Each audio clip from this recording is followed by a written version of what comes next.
Hey, good morning, everyone in U.S. History 2. It's time to do a chapter review. I think it's chapter 23 we're on. Actually, it's chapter 22. I don't know why I thought it was 23. But we're on chapter 22, and it's called The New Era, and it's basically the end point of World War I, really horrific repercussions throughout the world, not only in terms of loss of human life, along with not only the war casualties, but also got coined as the Spanish flu, but the influenza, I don't think it even started in Spain. It probably started elsewhere. Uh, but it had major impacts on societies around the world. There's no question about it. And so we were deeply shaken by the uh, advents of World War II, only in it for a year, and how many 115,000 American soldiers lost their lives. Many of them obviously were also wounded. 20% of the American population died or was impacted by the flu epidemic. It was really a lot of upheaval in the early 1920s. And Warren G. Harding, if you ever look at a picture of Warren G. Harding, he looks like a real, I don't know, miserable, mean guy. And he wasn't that bad of a person individually, although we're going to learn that his presidency was scarred by a lot of graft and corruption that didn't necessarily emanate from him, but emanated from his friends and his cronies that he had in office. But when we start off the campaign to run for the president, we know Woodrow Wilson is done. He can't run. Well, he can run. We didn't have the amendment banning a third term, but he had a stroke and he was very, very sickly near the end of his presidency anyways. So the Republican candidate, Warren G. Harding, wins in a landslide in 1921 based upon the campaign slogan, which I always thought was one of the bizarrest ever, but until you know the backdrop of the history, makes a lot more sense. And his campaign slogan was a return to normalcy. I don't know about you, but it doesn't sound very exciting and optimistic. But if you had to live through those horrors of that era, the unbelievable upheaval that happened economically because of the war effort, losing loved ones and friends and family in the war effort, and the great ripple effect that the influenza, the flu had. That flu was a very interesting variant. We discussed it a little bit during this COVID era, how it took over. And I don't think there was ever a vaccine or cure, for lack of a better way of saying it, developed during the era. It went away quite quickly. And a lot of people were hopeful that that's what would happen with COVID. It hasn't happened as of yet in that regard. But a return to normalcy was a real popular sentiment in our nation's psychology of the era. And he comes in and he wins in a landslide. And again, I always like to look at pictures of Warren G. Harding. It's very rare to see anything where he looks like a jovial, happy-go-lucky guy. He looks like a real miserable jerk. He really wasn't that bad a guy. He actually appointed a few real credible people to his office, which we'll talk about in later chapters. But one of them, one of the most interesting that I ever knew of, was a guy named Henry Wallace. He becomes FDR's vice president, but he names him to agriculture. Real sharp scientist. He becomes a real Labor Party activist, almost a socialist later on, hurts his political chances. Turns out to be a little bit of a nut later on, but he has a man of a lot of integrity. There's no question about that. And Henry Wallace, I believe, was his Secretary of Agriculture. He knew a lot about scientific grafting of plant species and stuff. Real cutting edge, real committed to the agricultural improvement of our nation. And he appointed other good people. And this is going to surprise some of you. Herbert Hoover was one of those good people because he did a lot to help the European ramifications of World War I in terms of the feeding the nation, and he really had a lot of popularity in the United States at the time, and he was a good, decent man in terms of his moral compass. And I think he was the head of the I don't know if it was the head of the Treasury or not, but nonetheless, Andrew Mellon became head of the Treasury, obviously a business person. Herbert Hoover was the popular administration of the War Food Administration, self-named military, was made Secretary of Commerce. So we had some really good people in there. Hoover gets a really bad rap because of the Great Depression later on. But in this era, he was doing a pretty decent job, a real sharp technocrat. He's in there doing a really proficient job and trying to do the best interests of the country. So Warren G. Harding didn't put in just corrupt people, but like a lot of politicians, he had a lot of friends, and he had a group called the Ohio Gang. Basically, his cronies from Ohio pointed him to many different positions, and unfortunately, many of them were crooks. And Harding's administration will always be known as one of high corruption. He's only in there for 2 years. He dies of a massive heart attack. But the big controversy, the one that really puts a permanent sort of black eye on Harding's administration is that the Teapot Dome scandal, it named after an area of rocks that were uh, uh, a landmass, if you will, that kind of resembled the look of a teapot. And basically, they were getting bribes. Members of the Harding administration were getting bribes from oil industry to get cheap or free lands to go and explore for more oil exploration. In fact, two of Harding's administrative members actually got convicted and did jail time as a result of that kind of corruption. And it was really um, unfortunate that Harding got a really bad rap, but maybe you shouldn't surround yourself with your cronies if your cronies are going to do you bad. And one of my favorite quotes about Warren Harding is that it wasn't his enemies that kept him up at night. It was his friends, because his friends were constantly getting basically his reputation, his policies really in trouble as a result of their misdeeds. Not the worst guy in the world, Harding, by any means, but people that, it's like anything else. If everyone else around you is corrupt, the buck stops with you, the old Truman saying, and there is some truth to that.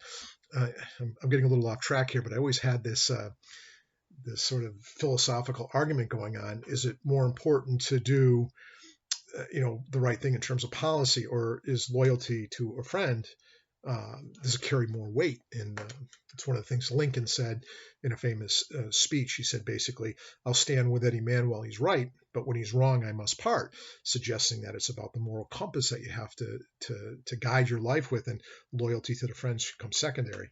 And my father always hated that saying. He says, you always stay loyal to your friends. But anyways, I'm way off track.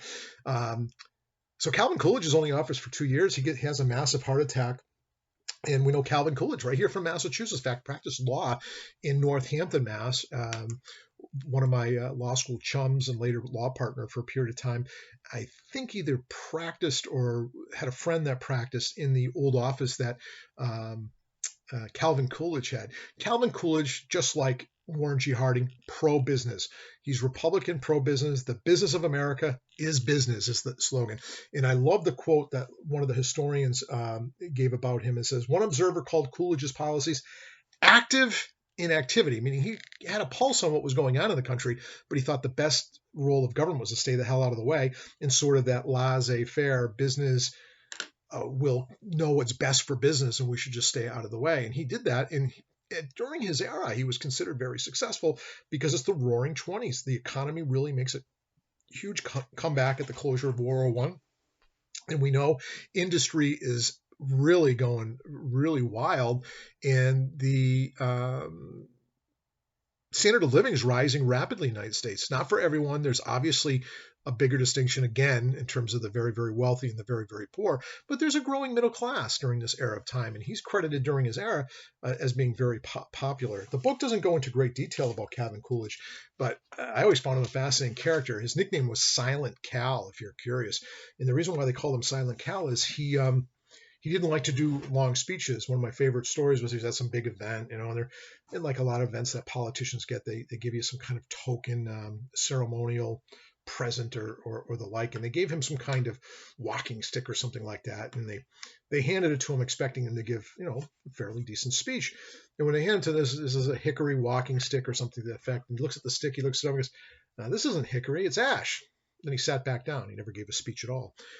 I always love that story. The other one was, this has supposedly been documented. I don't know how true it is, but I love it, even if it's got some hyperbole and maybe not accuracy. He was sitting at dinner, and everyone knew of his reputation of being quite quiet and not very much of a talker. And a woman sat down next to him and said, President Coolidge, I was told by a friend that I could make $100 tonight if I could get you to say more than 3 words. And allegedly he turned to her and says, you lose. And that's all he said during the entire dinner. 2 words instead of more than 3. I always thought he was a very, very interesting character. In his era, he was very popular. He serves out the remainder of Warren's term, Warren Harding's term. He does another term of his own. And we have what? We have a booming economy, but it's largely based upon this outrageous booming of the economy. It's getting almost like a supply side. A lot of products are being made. People are buying them on credit, and eventually the boom is going to be a massive bust. With a lot of people think it's the crash of the stock market. The crash of the stock market is simply evidence of the underlying weakness of the economy, and it's a worldwide event, the depression. But Prior to that, while Calvin Coolidge is in office with sort of a hands-off policy to business, the economy is booming. More Americans are buying cars and household machinery, and electricity is becoming much more prevalent in all the American homes. And there's this new sort of second wave of consumerism that really, really is shaping our nation into um, very much of a economically exponentially growing middle class. And he has a lot of popularity, Calvin Coolidge. We know the women's movement is big during this period of time. How do we know it's big? Because the passage of the 19th Amendment in 1920, we're talking about the Roaring Twenties. Women finally get the right to vote nationwide. Some people say, well, it came out of kind of like nowhere. They fought. But you got to remember the states, especially the Western states, were already writing in their state constitutions the suffrage movement, a right to vote on state level elections. So there was a trend occurring, and we know that the women's movement finally prevails. It took a long time, but the 19th Amendment finally in 1920 gets passed, and women get the national right to vote and becomes universal throughout the country. But women are also getting their, especially single women, are working more out of the household, but married women stay very low, and that's surprising. That's a contradiction in things that in history. You can't look at history as sort of this monolithic, all women started doing this or all people started doing that of a certain ilk. It's often a mixed bag, and that's what happened. But many women do start working more outside the home. They don't get nearly any of the pay as men. They rarely rise because of sexism to positions of prominence in any kind of company. They often take over what were previously male jobs, clerks and now typists and things like that were often men jobs before that period of time. But single women often took these over. Why not married women? Because there was still an expectation that married women would, well, basically be in the home. It's approximately in the book, and it's on that little mini quiz I gave you, 10% of married women were in the workforce. A pretty low number. But women were changing their mores. Sexuality was becoming more less Victorian and more liberal, for lack of a better way of saying it. And we know the flapper with the short skirts and the modern dance and the jazz. And although women were often responsible for the passage of prohibition, we know that more alcohol was probably drank during this era because of the sort of it was the thing to do. It was sort of the contravention of conservatism and government regulation. It was flouted everywhere. We know they call it blind tiger or speakeasy. Those were very popular in the large cities. But different. There was a big ERA movement this time, not only to give women the right to vote, but to give them equal rights, period. The ERA movement was big during that period of time. Congress simply failed to pass it. Never passed in the United States, by the way, but at one time Congress did pass it, just didn't pass 3/4 of the states to become an amendment to the United States Constitution. But the Equal Rights Amendment was big. The women's movement was big all during this era. The thing that's interesting is there was a concern that, okay, women are going to get the right to vote. They're going to start taking over all the congressional seats and the Senate seats. They're may even have more population eligible vote than males. So, but like most things, you can't look at women as a monolithic group. Women don't all vote just for women, and women don't all have the same ideology on all issues. They often have fragmented, different values socially, economically, religiously. And so to look at women or look at any group, like look at a race group or look at an ethnic group or look at an age group or male or versus women, we all don't think monolithically, and we often cross sort of to typical predictions of how people should vote. When a woman runs for office, somehow a lot of people think all women are going to vote for that person because of identity, of sexual identity. And it's not necessarily true. And I think that was a mistake during that era. Culture of consumption, it was big. Industrial output flooded the market with a range of consumer products, ready-to-wear clothing, convenience foods, home appliances, and women were largely responsible for the spending. They didn't always have the earning power, but they ran the households in that sense. And so much of the marketing and the schemes behind department stores developed in this era was often geared towards the advertising towards women, because women were responsible for the expenditure for household appliances. And this is big. By 1927, more than 60% of American automobiles were sold on credit, and installment purchasing was made available on nearly every other large consumer purchase. Prior to this era, people had to save up and get enough money to buy, some major appliance or a car or a tractor. And now installment payment, credit starts getting big. And that's part of the bust we hit in 1929. The credit's so big, and all of a sudden when the market collapses, people can't pay their bill anymore. And so all these industries ultimately go, not all, but many of them go bankrupt and employment rises exponentially. Easy access to credit. Consumer expenditures for household appliances grew by more than 120%, more than doubled in 10 years from 1919 to 1929. Americans own more cars. This is fascinating to me. Americans owned more cars than Great Britain, Germany, France, and Italy combined. In the late 1920s, 80% of the world's cars drove on American roadways. The car changed the American culture because people started to travel quite a bit. It was, the old, we still hear it to this day, let's go for a Sunday drive. That came out of that era of the 1920s. A very popular cultural phenomenon was going for this, packing up the family and going for a drive. If you're a fan of course, I can never remember his name, and I have a bunch of his artwork downstairs. The artist out of Lee, Massachusetts, and it's going to bother me if I can't come up with his name, but he has many depictions about driving with family members. The mobility of the society really changed with the advent of the middle class being able to afford the car. Why? Credit. So the culture of escapism, and that relates to that. I'm in that part of the chapter. Like many Americans in the 1920s, this author's name was Burroughs, came out with all the Tarzan series, the adventure series in the movie theaters in a book form. And it says, like many Americans, Burroughs sought to challenge and escape the constraints of society that seem more industrialized with each passing day.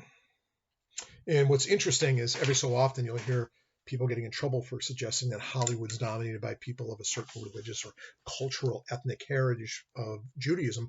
But there was some truth to that.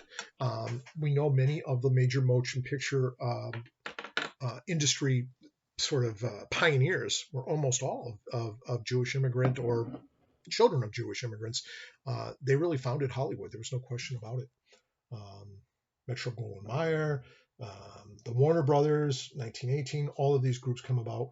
And we know the movie theaters became an iconic part of the American culture. And it was one of the things that they thought would only appeal to the lower classes or the lower middling classes. It appealed to the entire society across the board, rich, poor, and everyone. It was a cultural phenomenon.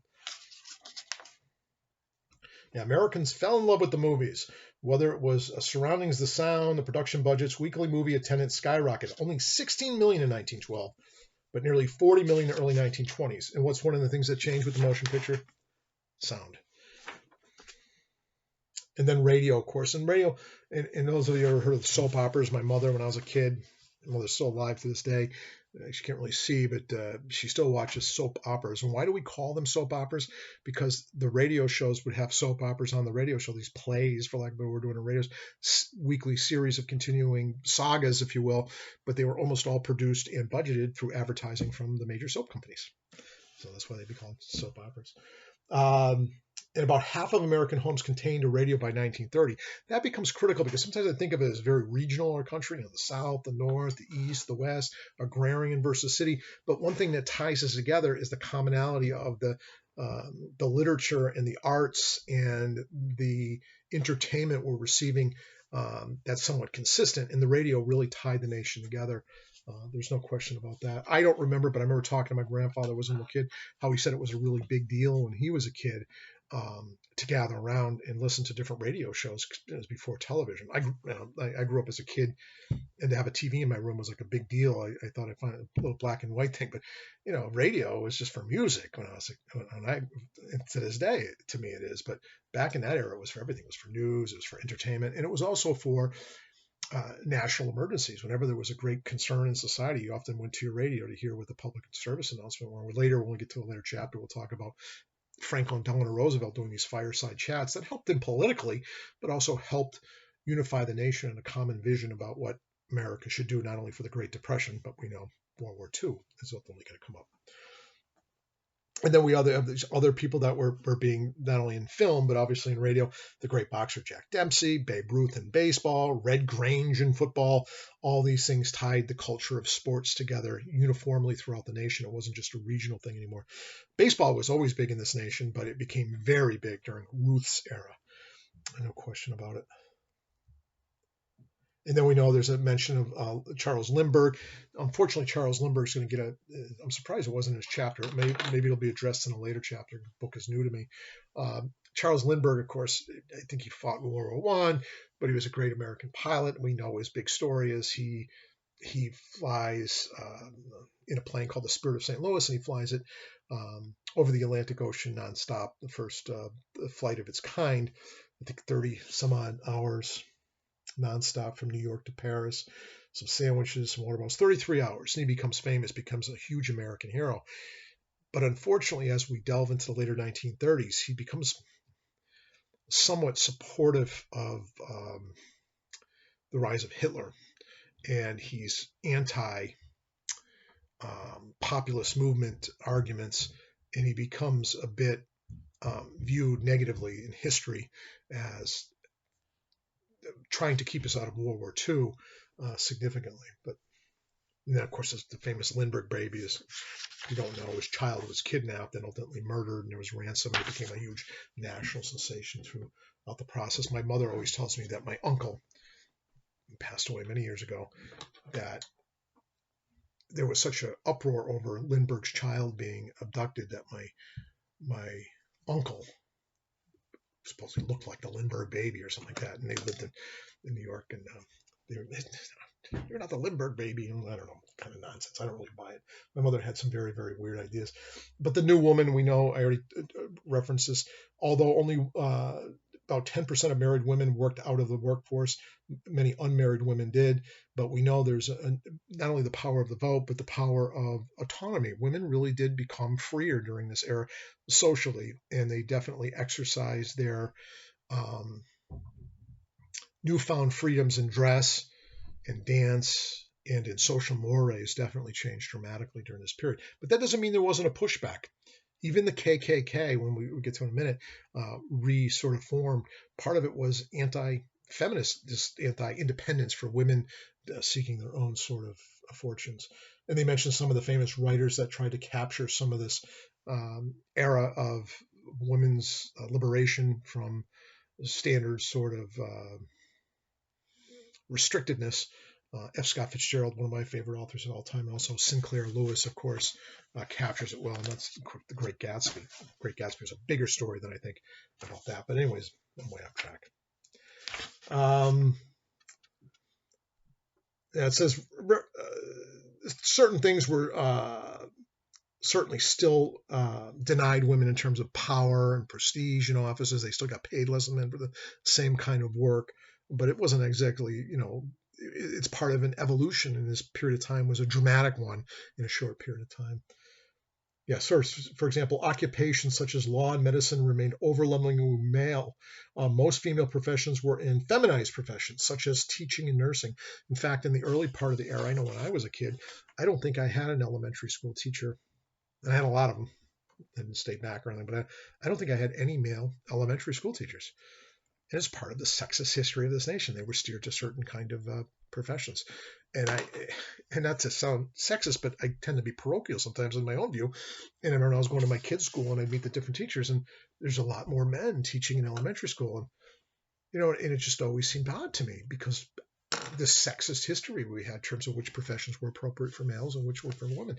When it came to high school teachers, it was more common to find male teachers. But when it came to elementary school, it was, in the 1920s, 30s, 40s. I'm not a student from then, but you get to see the ripple effect or the tide of history still keeping control of where we steer people in terms of certain kinds of professions. Yeah, and certain positions became identified as more of women's work.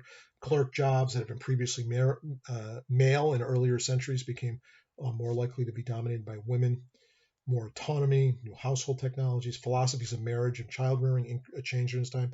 The Victorian notion, which is a very conservative notion of sexuality, it's only in married relationships, but very conservative.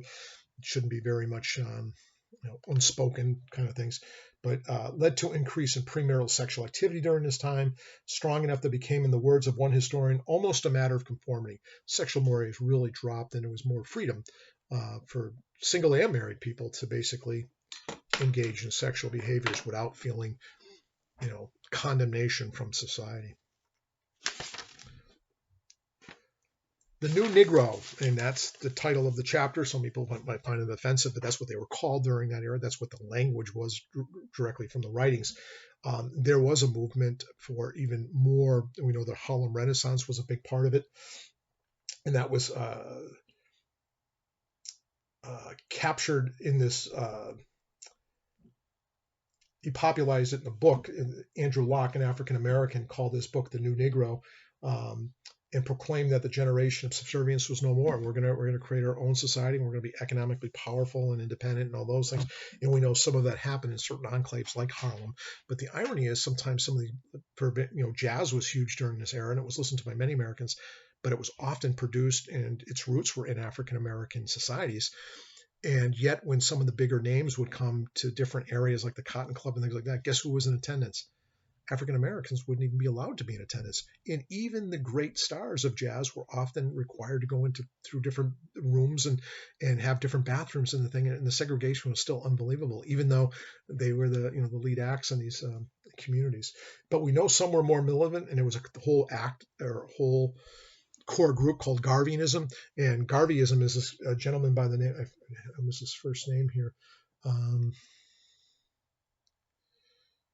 Marcus Garvey, actually Jamaican, but came to this country and says, "Hey, gotta have enough's enough. We're going to rise up, and we're going to basically have our stake in society, or we're going to leave." And eventually, he creates a movement to go back to Africa movement, and he starts a shipping line.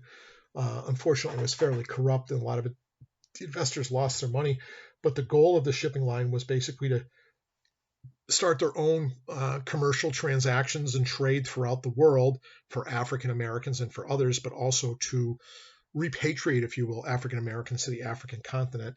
The whole thing fell apart. He ended up getting indicted and doing some jail time, but he did get a pardon in 1927. But this guy was militant, and he, it was enough. And when you think of different movements like Black Lives Matters and things like that, these are recurring cyclical process, I think, sometimes in history, where people feel that there's a time where you have to push back a little harder, and that was certainly Garveyism in its heyday. Just see if I can see some quotes about Garveyism in here. Yeah, Marcus Garvey, a Jamaican publisher, labor organizer, I can't even speak today, organizer. He created this group called the United Negro Improvement Association, inspired Pan-Africanism in Booker T. Washington's model of industrial education, and was critical of what he saw as W.E.B. Du Bois's view, because he thought he was an elitist. Garvey sought to promote racial pride, encourage Black economic independence, and root out racial oppression, not only in Africa and the diaspora, meaning in America and other places where African Americans were removed, or I should say Africans were removed to different parts of the world, to take great pride in it. And he ultimately started this transportation line, shipping line, and it really fell apart. And unfortunately, it got pushed back culturally significantly, but there's these movements throughout history that are important to know. And then we have the cultural wars that happened during this time. And I like the fact that the book talks about the hatred of, I mean, I like the fact that it reveals it because it happened right here in Massachusetts. A lot of the fear was over the Red Scare and the Russian Revolution, this fear of socialism and communism. And the anarchists were often viewed as whom? They were often the new immigrants. And so Sacco and Vanzetti, they were tried for murder with very, very evidence. The court really railroaded them right here in Massachusetts. In fact, there's a display in the John Adams Courthouse, I think I talked about in a previous video. And they basically got convicted as radicals. They never denied they were radicals, but they denied the murders that they were involved in, and they were executed. And I love his quote. I said, "This is what I say. I am suffering because I'm a radical, and indeed I am a radical. I have suffered because I was an Italian, and indeed I am an Italian." The anti-immigrant movement of this era was massive, not for all immigrants, but for those that were from Southern Europe and Eastern Europe and Asia. We know there was such a strong movement against them that they created a new law, and under almost emergency circumstances. And the new law, let me see if I can find, the National Origins Act. basically said, it sounds like it's not really racist or trying to pick one ethnicity or another, but it clearly is. Basically said, for any future immigration, whatever numbers we're going to let in, it can only be based upon 2% of those that are already here. Well, what they're trying to do is, well, who's already here in big numbers? Those from Northern European. So if it's 2% of a million, well, there's a lot of people that can come in, right? But if it's 2% of a small fraction, only a small fraction come in. It was clearly designed against the more recent immigrants from increasing their numbers to come in the country. We have a lot of immigration policy that is biased. There's no question about it. And we can argue whether it's a good bias or bad bias, but nonetheless, it's bias. So in the Sacco and Vanzetti trial, in sweeping immigration restricted, pointed to rampant nativism. What is nativism? Hey, we're here. Time to pull the ladder up from the boat. We don't want any more new people coming, especially new people that are what? Different from us. They're different religions. They're different ethnics. They speak different languages. And so we have this recurring theme that comes from time to time in our country's history called nativism. And it's some people can argue it's not necessarily evil, but nonetheless, I don't think it's hard to defend when you're treating one ethnicity, racial group, or religious group differently than any others, because arguably we're a country of immigrants, but immigrants by choice. And we had a recent president that said, why do we have to take all these immigrants from basically certain types of countries? And he said in derogatory terms about those countries. Well, if you're living in a country that's doing really well, you probably don't want to be an immigrant. It's a whole other issue. And then we had Christian fundamentalism. It started rising during this time. So it's not all swinging in one way in terms of liberalism and progressivism. There's also a movement back to more fundamental ways, especially in the rural communities. And there was a book written by this period of time, a collection of small pamphlets called The Fundamentals, which basically said the things in the Bible and the teachings of Jesus Christ were not metaphorically meant or allegories. They were, in fact, verbatim. They were fundamental. It was the Word of God, and there was nothing that they could move beyond it. And the Bible was the actual Word of God. And so there was this huge movement for fundamentalism that occurred during this period of time.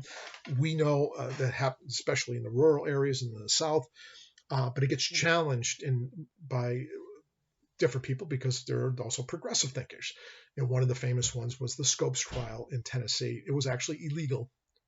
Sometimes they try to bring this back, believe it or not. Still these undercurrents in our society today to teach evolution. Not to necessarily teach it that it's the only argument as to how human beings came into an existence, but just to teach it as a possible theory was illegal. To teach anything other than human creation was other than the divine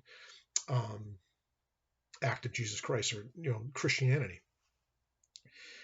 And so they looked for a test case. A lot of people think this was an actual thing, but the ACLU, the American Civil Liberties Union, wanted a test case, wanted someone to violate the law intentionally.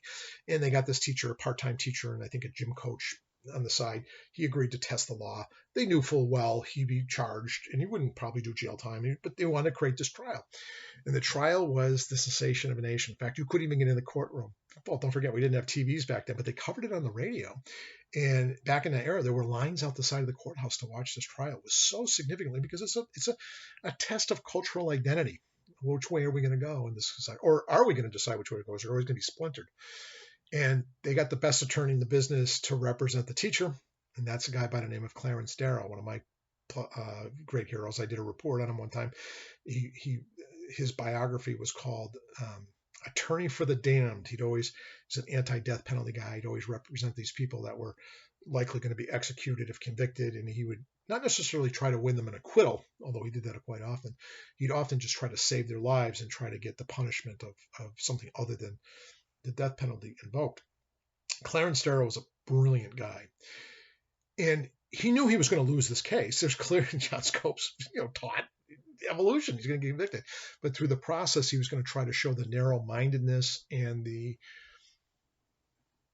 backwardness of the thought process of the law. And unfortunately, one of my heroes got made a fool. And that was William Jennings Bryant, the former 3-time presidential candidate on the Democratic side, this big populist, a guy that often fought for the common man. Unfortunately, later in his life, decided to voluntarily agree to be deemed an expert and Clarence Darrow kind of set him up to be an expert on the Bible and the Bible's meaning. Well, unfortunately, he didn't know nearly as much about the Bible as he thought he did, and Clarence Darrow made him look like a fool. It made the whole specter of fundamental understanding of the Bible to be inconsistent and confusing, that it undermined the entire concept of the law, and it really made fundamentalism look a bit narrow-minded.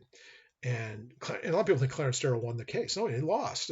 Scopes got convicted and got a $50 fine or whatever it was. I don't know what he got. But it was the trial of the century. There's no question about it. Between the champions and opponents of evolution marked a key moment in the enduring American culture war. And I like that. It didn't resolve it. A lot of people think, well, after that, fundamental. No, there's still people to this day, and it's still culturally what we fight about, different values and how we determine how society should be viewed and how we should think in terms of our religious values and all that. There's still this cultural war going on to this day over these issues. But boy, this trial really spelled out. Clarence Darrow was one of my favorite characters. He made money. He was very wealthy. And he would always buy these really nice suits before he went to court. But within 5 minutes of somehow showing up at court, he always looked disheveled and wrinkled. He just had this weird way about it. But man, he could hold an audience spellbound. And again, like I said, there's a nice picture of him in the book here. The theory of evolution, Bryant said, this is William Jennings Bryant, also one of my heroes, ironically, even though they're on the other side of the coin, with its emphasis on survival of the fittest, would eliminate love, carry man back to the struggle of tooth and claw. And he was beautiful on that stuff, but then when he started to try to become an expert on the Bible, made them look really, really narrow-minded in the end. And Clarence, a lot of people don't know this, but William Jennings Bryan, right after testifying on the last day, he gets out of there and he dies of some kind of aneurysm or something like that. And a lot of people think the embarrassment of the trial killed him, because he went from the national limelight of being a great leader to looking a little bit like an idiot. Clarence Darrow went out to represent many other people. And I ended up becoming a criminal defense attorney. I never thought I would. Someone said to me, when I start law school, you're going to do a lot of criminal defense work. And then I'm the last person to do that. And here I am doing it. And sometimes when I'm doing it, you look for, your clients hate you, the court hates you, the prosecutor, everyone's beating you up. You feel like you're kind of alone. Well, how do you think the defendant feels? And so I think back at Clarence Darrow, that sometimes I think there's a nobleness in representing those who stand alone. And that's what Clarence Darrow helped me make me believe on some level, that you're not representing necessarily an individual, representing the cause to make sure it's fair. And those who stand alone have a voice and can be treated fairly through the process. But anyways, I'm way off track, but he's one of my heroes. But so was William Jennings Bryan. It's kind of ironic how both sides defended him. Rebirth of the Ku Klux Klan. Hopefully most of you, or all of you, I hope all of you, think the rebirth of the Ku Klux Klan is a very sad part of our history. But the Ku Klux Klan revived as a result of two, there's more than that, but two major catalysts that happened. One was this movie that came out, The Release of the Birth of the Nation. It was a very popular and groundbreaking film that valorized the Reconstruction era of the Klan, a protector of feminine virtue and white racial purity.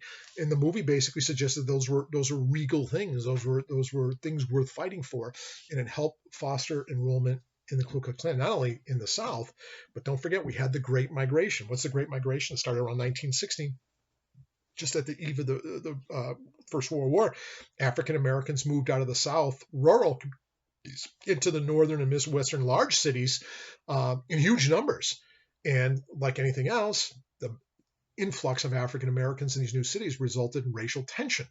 And so the Ku Klux Klan expanded from a uniquely Southern institution to being really nationwide. There was a huge, huge number of people that grew. And it was a backlash from African Americans coming into different areas of the country. Feminism, they were anti-feminists, although they honored and they wanted to protect women's honor, but they expected women to have a specific role in society. Immigrants, they thought immigrants were the worst thing, especially Southern European immigrants, Jews, ethnics from areas outside of Northern European stock. They hated Catholics, Jews, atheists, and ironically bootleggers. Many of the KKK members were anti-alcohol. It surprised a lot of people. So they grew big. So one's the birth of a nation. This birth of a nation kind of glamorized the philosophy of the KKK. That kind of swept the nation. The second was a Jewish fella by what's his name? Leo Frank. Leo Frank allegedly murdered a 13-year-old factory worker. I think he was the owner of the factory. And it sparked a huge anti-Jewish immigrant backlash, and the KKK really seized upon that. And then this guy, Joseph Simmons, organized what he called the Second Ku Klux Klan in Georgia in 1950. The Klan, modeled after other fraternal organizations, create this big hierarchy with secret rituals and memberships and things like that. And it grew into an estimated 5 million members throughout the nation. And they terrorized African Americans. They terrorized many other groups too. Again, Catholics, Jews, and immigrants, and bootleggers. I guess that's the one good thing you could say the KKK did. And again, it spread throughout the United States and became very, very popular. At its peak, the Klan claimed almost 5 million members. In fact, many of the Southern people who ran for Senate or governor or any other political office would often have to seek either endorsement from the KKK or be a member of the KKK to have legitimacy in political life. They had members even all the way up to Canada. But it quickly starts dying away, and the Klan dwindled in the face of a scandal and diminished energy over the last years of 1920. By 1930, Klan only had about 30,000 members, from 5 million to 30,000 members in roughly a 10-year span. Really, really amazing kind of rise and fall. There's still the KKK today, but nothing the numbers that it once had. I'm not saying there isn't racism, but I don't think many people are as comfortable with overt racism. It's more seditious and insidious, kind of hidden behind the facade of being fair and unbiased. And we know those views aren't always true. Interesting chapter. I went on and on and on. I love this era in a way because Calvin Coolidge being from Massachusetts is so interesting. But the Roaring Twenties is like a real big buildup, and everything's going great for many people, not all. But there's this growth in consumerism and really materialism, that part I don't like too much. And then it's all going to come tumbling down in the next chapter. And that's the Great Depression. And that gives the rise to the progressives really come into office. And that's going to be FDR. And unfortunately, poor Herbert Hoover is going to take a lot of blame for the Great Depression, although it wasn't his fault. He didn't really act out too well because the Republican philosophy is that business will take care of business, but it didn't resolve itself. And all he tried to do is kind of become a cheerleader for the nation, which didn't solve any of the great problems, and it becomes quite massive. And it really helped tie the country together. War does that, but also a great calamity like the Great Depression helped us become, as a nation, more linked through shared experiences. Anyways, I won't wait too long. Be well. Talk to you soon. Don't be afraid to ask questions or raise concerns.